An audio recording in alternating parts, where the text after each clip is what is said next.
Hey again, this is Jerry Roberts, and we're going to be looking for just a few minutes today at the issue of marriage and family. And this is a very interesting anthropological issue. It's a very important part of the study of cultures and anthropology. But we can see that the implications of it also flow over into our intercultural communication, because the people's perception of marriage and family has a profound effect on their view of the world and on their view of how interpersonal relationships ought to exist.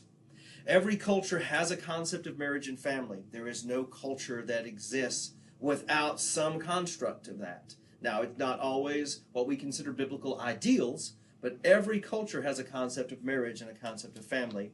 The meaning and purpose and implications of marriage vary widely across different cultures.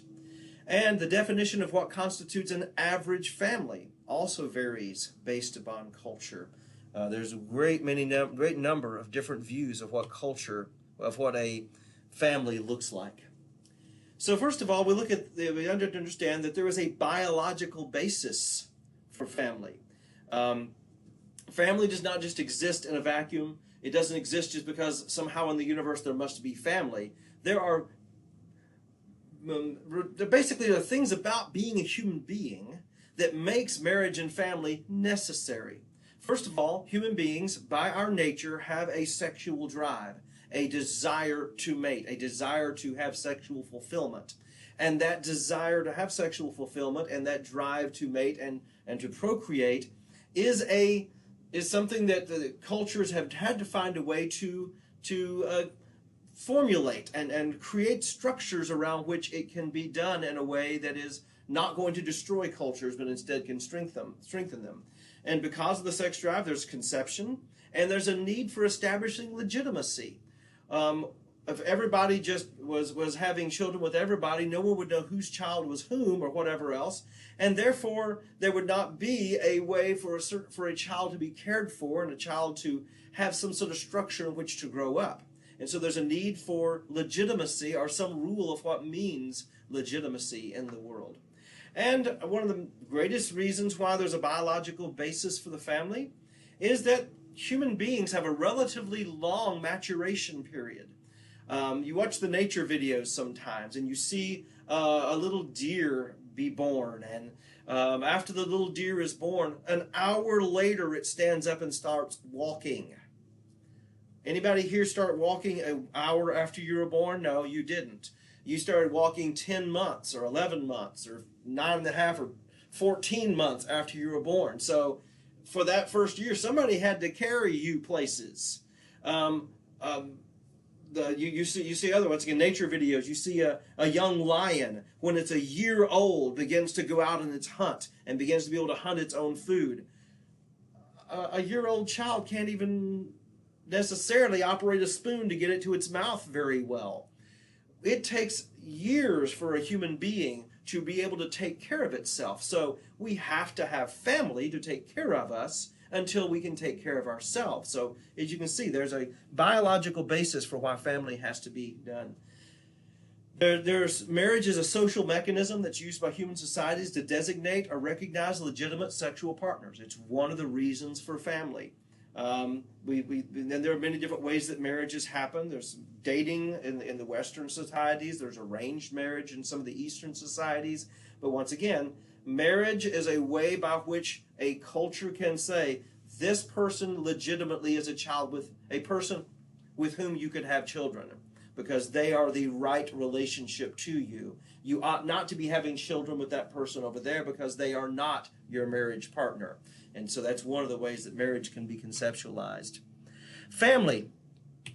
Family is a group consisting of at least one parent with offspring and providing the following functions. A family provides, and once again, we use that term at least one parent because there are many different cultural views of what a family looks like. But the main purposes of a family is physical care. We already talked about the fact that you got to take care of adults. Adult is a person who can put on their own shoes, who can take care of their own bathroom business, a person who can actually go about the functions of a day and provide for themselves. until a person reaches that point, we got to have physical care. We have to have a family that takes care of us. It provides emotional support, and it also provides socialization or enculturation of its members. We learn what it means to be a member of our society by growing up around other family members. We have this old saying that we see someone who doesn't behave as they ought, and we'd say, well, they were raised by wolves, meaning that they did not have a proper family structure that taught them to behave in proper ways and such. Now, extended family structures vary widely among cultures, and it also depends on residence patterns to establish significance of how significant an extended family is. And we'll see that in just a minute about residence structures and how the level of significance of extended family. So looking at residence patterns, there's actually 6 residence patterns that are possible. And by the way, I might ask you a question about something like this. I might have a matching question, but I don't spend a lot of time making you define terms because you're rarely going to use these terms in average conversation. But do be aware of the fact that there are different normal, and understand, these are normative residence patterns in some culture. All right? Just because they're not normal to me and not normal to us as a culture doesn't mean that these aren't normal. As a matter of fact, the number 5 is the functionality that we normally have in the United States within the Western world. Neo-local. You notice the term neo meaning new. We're the new kids on the block. The independent nuclear family living outside the residence of either's parents is the new kid on the block. And as a matter of fact, it is the minority view in the world. Now, it's not the minority view in the United States, but the United States makes up this much of the world. So one of these other ways of extended family residence patterns is the norm in different parts of the world. And the other 5 of them together are by far many more cultures that see than the neo-local pattern that we have. So you have patrilocal, which is where the bride lives with the groom's family after they're married. Husband and wife get married, they move into the husband's family residence, or right by the residence. They'll build either a room off of that, or they'll build a little shack next to it, or a little structure next to it. That's where they live. Matrilocal, after they're married, the husband goes and lives with the bride's family, and that husband becomes a member of that family and helps that family, and it's just a means that's where you live. You go and live next to your mother-in-law. Biolocal, that's a culture in which you're going to live with either the husband's family or the wife's family, but you have a choice depending on what's going to be most advantageous for you and what's going to be most advantageous for that family unit. It may be that the wife's mother already has 3 of her kids living there with their husbands, but the husband's family doesn't have anyone living with them yet, so you go live with them because you need to help the husband's family more than the wife's family. Avunculocal, which I'm never going to ask you because I can't pronounce it correctly. The groom, from the time he is young, he actually resides with his mother's brother's family. And this actually, there's some American Indian clans where from the time you are born, you don't actually live with your father and mother. You go to live with your uncle on your mother's side. And when you get married, you bring your bride to your uncle's house and you live with your uncle. And if your uncle has any kids, they're not living with him, they're living with one of their other uncles. Okay, it just messes with our heads to understand this, but understand that is a normative way of thinking for that particular culture. We've already discussed neo-local, this idea of people just living out on their own. It's us four and no more motif. That is not the norm in most of the world, but it is our norm. And there actually are a few cultures that they're dual-local, which means a husband and wife actually has separate residences. Now understand when we mean separate residences, I'm not talking about billionaires who've got a wife that lives off in Geneva and then they live in New York City. I'm talking about the fact that typically that would be a culture where there is a men's dorm and a women's dorm, not like college dorm, but all the women reside together in one location and all the men reside together in another location. So it's really going to be more that type of a situation. But you can see there's a lot of different residence patterns for that. What's the functions of extended family? Now, interestingly, because we tend to be this neo-local mindset, we in the United States, and of course it depends, honestly, it depends on what your cultural background is as well. There are cultural backgrounds within the United States that does have a much tighter understanding, a much more, I'd say, much more sophisticated understanding of what an extended family is for. But for me, as a stereotypical white American, my extended family meant something to me through maybe my teen years, and now they're just people I know on Facebook. I mean, I see them once in a great while. I know some of my cousins a little bit, but I don't really know my cousins anymore. I know my parents, of course. We're still very attached to my parents, so they're still a part of that lineage. But I haven't seen aunts and uncles in a long, long time. I don't really, and understand, I'm not saying this is normal. I'm saying this is how my brain thinks. All right, understand. But yet, for most of the world, an extended family is a means of economic and emotional support and a means of personal identity. For most of the rest of the world, if you have a problem, you don't just have to depend on your parents to help solve that problem. If you have an uncle or an aunt or a grandparent or a grandparent's brother or sister who has the ability to help you, they are going to help you because you're a part of that extended family structure. You have the joke about having a rich uncle. Well, that's not a joke in most cultures. In most cultures, if you have a wealthy uncle, then they're going to help you when you have time of need.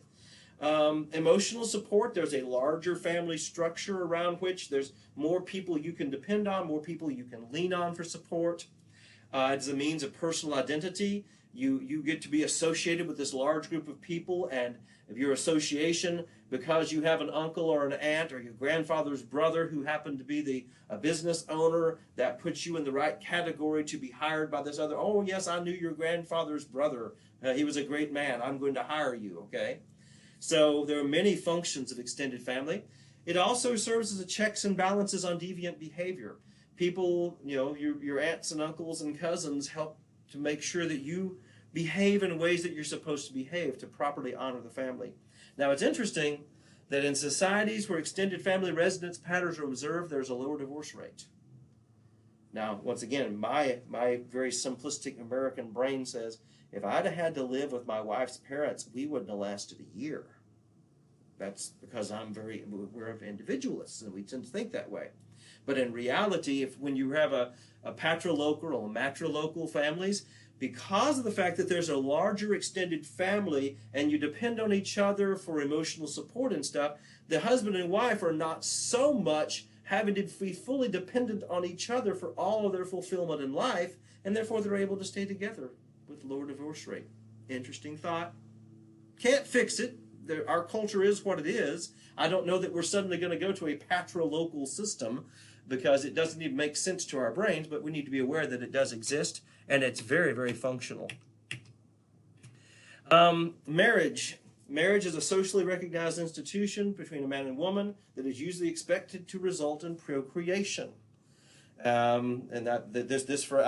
love this definition. This definition came from a cultural anthropology book, and yet I like that. I think that's an excellent biblical view of marriage as well. Between a man and a woman, that's usually expected to result in procreation. Now, it doesn't mean it always will result in procreation, but there's the expectation of procreation for there to be a marriage. There's always, every culture has some sort of regulation of marriage. Who is a person allowed to marry and who are they not allowed to marry? Most of the incest taboo is what's listed there. Who is considered to be an incestuous relationship? And I'll talk about this in a minute, but very few cultures allow the marriage of a brother and sister. That's not considered right. A brother and a sister shouldn't marry. Sometimes a half-brother and a half-sister can get married. Different cultures allow for that. Can an uncle marry a niece? Some cultures yes, some cultures no. That type of thing. what is the role of extended family members? Are extended family members going to be very involved in your life, or are they just going to be vaguely involved in your life? So there's a lot of implications there. What type of family alliances are formed because of a marriage? And once again, we in America don't tend to see this. We don't marry because I didn't marry my wife because my wife's father owned an electronics company and we needed an alliance with that electronics company so that my dad's company could be more successful. But in many cultures, that is considered to be a very normal, right reason to be married. I'm being married to strengthen my family's place in society. And that's considered to be perfectly normal. In America, we want to get married for love. Yeah, okay. Anyway, that's another subject. Won't get off on it too deeply, but that is, anyway. Let's just say that having studied some of these other patterns, I look at ours and I go, man, we really have one of the more simplistic views of love and marriage, and I'm afraid it's the reason that we have such a large divorce rate. We don't know why we're getting married in the first place. We're getting married because we have ooey gooey feelings on the inside, and then we get married and then we realize, I didn't even like this person. I just felt too... Anyway, I'm getting way off my subject matter. Get back onto it. Many cultures see marriage as a means of creating family alliances. And of course, I've already mentioned that one of the purposes of marriage is the socialization of new family members that would be added in. Talk about a few marriage modes here. These are different. This is cultural means by which people choose who they ought to marry. One marriage thing is called endogamy. Endogamy, and I'm probably not saying that right either. If I don't know a word, I tend to revert to a Latvian pronunciation of it, so I apologize. Endogamy. Maybe that's endogamy. That'd be cool too. That means that a normal marriage within this group is within your clan, your class, or your group. And as a matter of fact, in many of these cultures, a person is expected to marry parallel cousins. In other words, if you're a male, your marriage is going to be the daughter of your father's brother. That's who your arranged marriage will be. It's going to be one of your cousins. That's considered to be normative. Parallel cousin marriage, I don't want to be mistaken here, but I believe it's practiced a lot in the Middle East.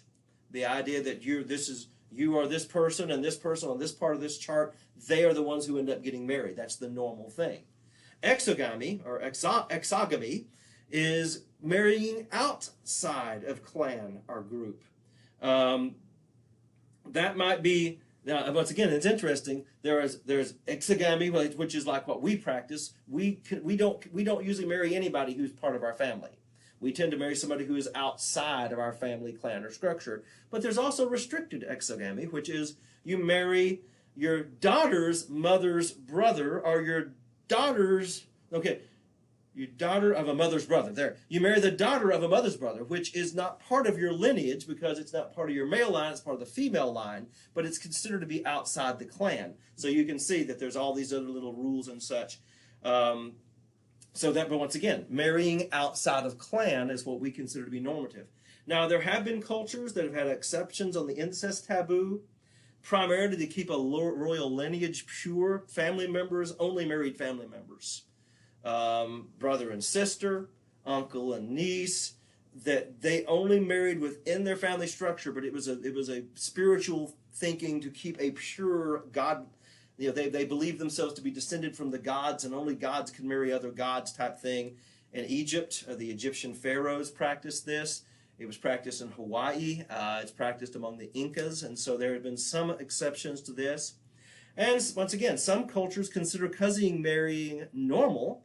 Others include it among the taboo. So, we joke about, yeah, if you live in Kentucky, you can get married to your cousin. Ha ha. Well, if you live in most of the world, you can get married to your cousin. Matter of fact, in many cultures, marrying your cousin is considered to be the exact right person to marry. So even there, we have to have a different understanding of how people understand it. A couple of means of how different marriage customs, how people get married, to whom they get married, is called the levirate marriage. Levirate marriage is when you marry a woman to the widower of their sister. Basically, it's where if my brother died,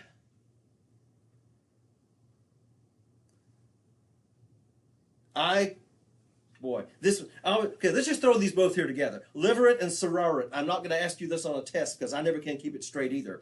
But basically, both of these are, there'd be a situation where if my brother died, I would be expected to marry his wife and bring his children into my home. And the opposite, if a husband dies, that the wife is expected to marry his brother and bring into his home. So it's a matter of perspective here.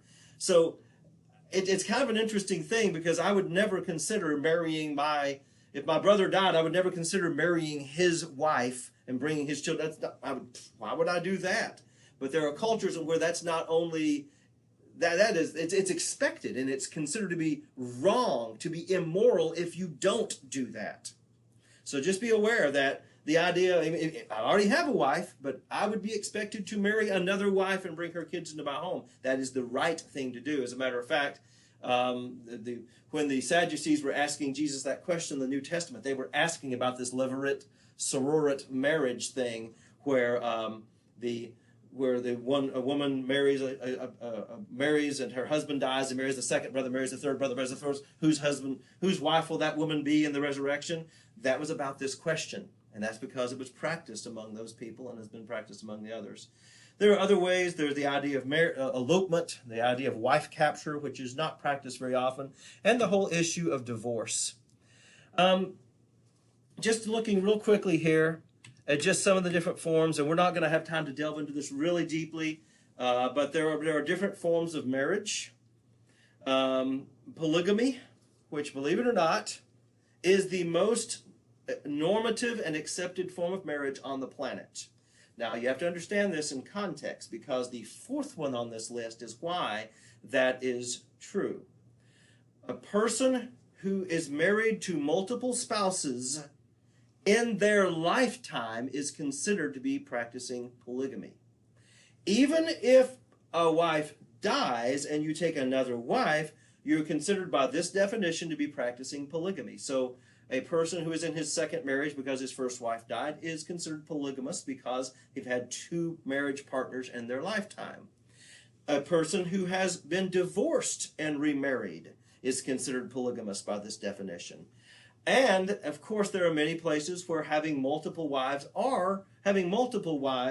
is considered to be normal. Once again, understand, polygamy is the general term. Polygyny is having many wives, usually all at the same time.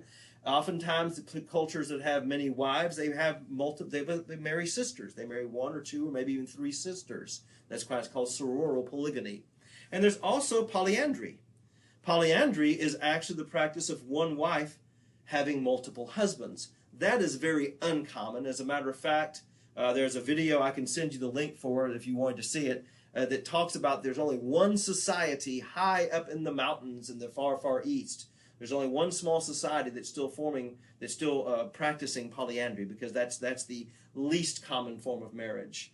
But monogamy, the actual idea of one husband and one wife, is the normative way that we practice marriage in the United States, except that we don't really, because many of the people that we know are practicing a form of polygamy if they've had a husband or wife die, or if they've actually had more than one marriage because of divorce. So, interestingly, yes, we are polygamous. We just don't understand how that definition works for all the people. We've covered a lot of ground here. Feel free to slow the video down, rewatch it, discuss it, interact with it, send me some questions and stuff. But one of the things we need to just to kind of wrap this up, some discussion questions. And we've already discussed this, what are the cultural variations, but the question we have to really ask, and I'm not going to answer it for you, is how should the cross-cultural worker deal with cultural marriage systems that are different from those in their home culture? If you have a moment, you might just shoot me an email and answer that question. You're not required to. But I know when I study this stuff, it just so messes with my mind. I want to write about it. I want to discuss it a little bit and such, because I didn't even realize that most of these options were options in the rest of the world. But anyway, that's the interesting thing about the study of anthropology. It opens up our minds and understanding that there are lots of different ways that people consider normative in the world. So bless you today, and look forward to seeing you and hearing from you again.